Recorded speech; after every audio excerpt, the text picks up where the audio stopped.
Hey guys, it's Jeff from Team Flyfang here, just doing another deck profile. And we have... Yaowei.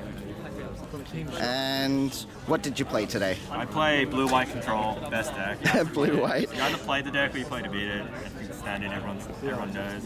Fair Shout enough. out to Team Shock for lending me their hoodie. I'm not actually part of Team Shock.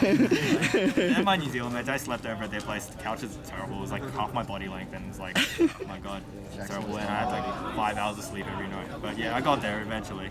Alright, let's get into the deck. So I played 3 of this guy. This guy is good. I played 3 because, like, I don't know why.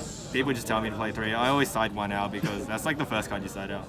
Play 3 of this guy. This guy's great because he smashed like Satella and like every deck under the sun that uses the extra deck.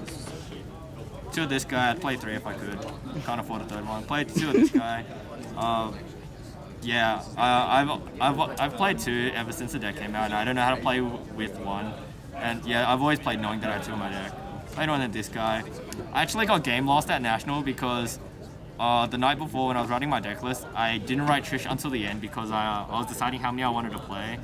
And ultimately I decided to play 1 and went to sleep and forgot to write Trish on my deck list, and I got a game lost. It's great.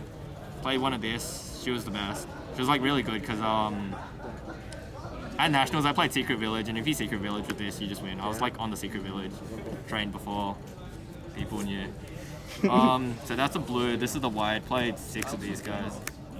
They're great. They're DT, so you see them more often. I played 2 little boys. I don't know. I think that's just consensus. 2 maxis. I really wanted a 3rd, but I didn't want to break or like overdraw against Fleetfoot. Played her because I played Secret Village, and for today I assumed that everyone else would be playing Secret Village as well. Also, if you cycle this to summon Unicorn, it's the same as like Kaleidoscoping a Unicorn in terms of like card advantage. Played this. It was a Bull Blader at Nationals, but I switched to this because everyone's playing Gungnir. It was the best decision of my life. But also outs like I outed a spell canceller with this on the bubble. Was good. Played 1 of this. I wish it was a rare. I played 3 MST standard, I think. Played 6 of these guys. 2 Eclipse, I think that's standard. 2 Rhoda. I didn't play 3 Rhoda because I wanted to play the Dance Princess. Played 1 Prep. It's not first edition. I would have seen it more if it was. Raigeki, it's just unlimited spell card, so it's like cool. It's not the Australian one, so it's alright. Extra deck, I played 112, 111, 2 of these guys. Like, these are the white, so that's a blue-white control bit. Played this guy's broken, this guy's crazy, this guy's crazy. I don't think I ever played this guy. I may have made him once at Nationals. This card's crazy. Never made this guy. This card's good. Destroyed my round 1 opponent with it. This card's the best card. I'll explain why later. And that for Shadows. I wanted to cut them out after Nationals or like before the last round of Nationals because it never came up.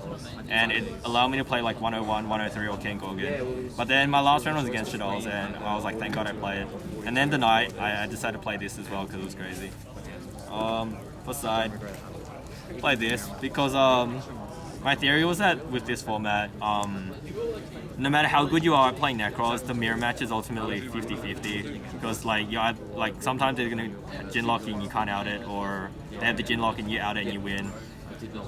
And I've seen like really good Nekroz players not top and really bad Nekroz players top.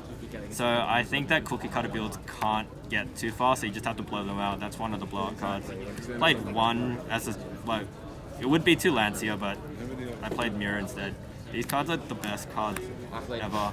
Droll and Lockbird because of that combo. If they max E you turn 1, you just win on turn 1 because you make Ptolemaeus end phase, you attach a diamond onto it, and then steal an end phase, you detach 3 to summon Durandal. They draw for max E. And then and then the window opens for Droll and Lockbird opens, so you can use the second effect to shuffle both players' hands into deck as Chainlink 1, and then Droll and Lockbird as Chainlink 2.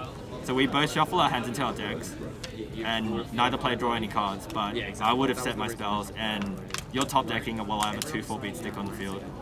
If they don't max you do it anyway. If they don't know what you're doing, then once they like send with the Brianak or like search with the mirror, you do it, and then they're just top decking and they just lose from there. I did it round 3 against David Jarachan in game 3. he could have stopped it, but he didn't know what was going on. Same in round 4, Callum Scott. Yeah, he was so mad. He didn't even talk to me for a while. So, like, yeah, he didn't know. He could have stopped it. Or they both could have stopped it, but neither of them knew what was going on. So that gave me the advantage. Play 2 shared rides. I feel it's better than Lancia because they just have to freeze. 2 Decree for BA, Satella. Every deck that plays with a shit ton of traps. So everything that's not Nekroz. 2 Fairy Wind for Gleefort. And I don't know what else I would have sided in against. I didn't play against anything non-meta. And this card was in my side deck so that I could never side it in because you just agree to keep it out with your opponent. Except in the top 8 where my opponent told me I didn't play it, so I put it in. Oh, he didn't play it, so I put it in. It was also another round of Nekroz where they didn't play it, so I put it in as well. Every other Nekroz player was fine with keeping it out. Yeah, that's it. Fair enough. So what would you say was your hardest matchup? My only loss was to Jackson in Swiss. Yeah. Yeah. Game 1, I said to MSTs, MST his first scout, he MSTs my second MST, and I can't answer his second scout and lose. Game 2, I like misplay, I like gunged my Trishula for like no reason, and I like drew Rhoda for 10. I'm like, man, I could have just won the game if I like didn't. And then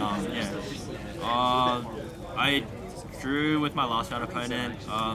I blew him away game 1. And then game 2, I could have killed him, but I potatoed and he won in time. Yeah, something like that. On top 32, I beat him with the Durandal Droll Bingo. Wait, no, that was top 16, whatever it was. And top 8, I handed my opponent the win like I do every tournament in top cut. Like I've never lost because my opponent's beating me. I've lost because I've like handed them the win. Right, Bupinder? Hey. And Matuski, handing you the win, yeah? Cheers, Yaowei. Everyone who I Vegas was good to me. Alright, thanks again.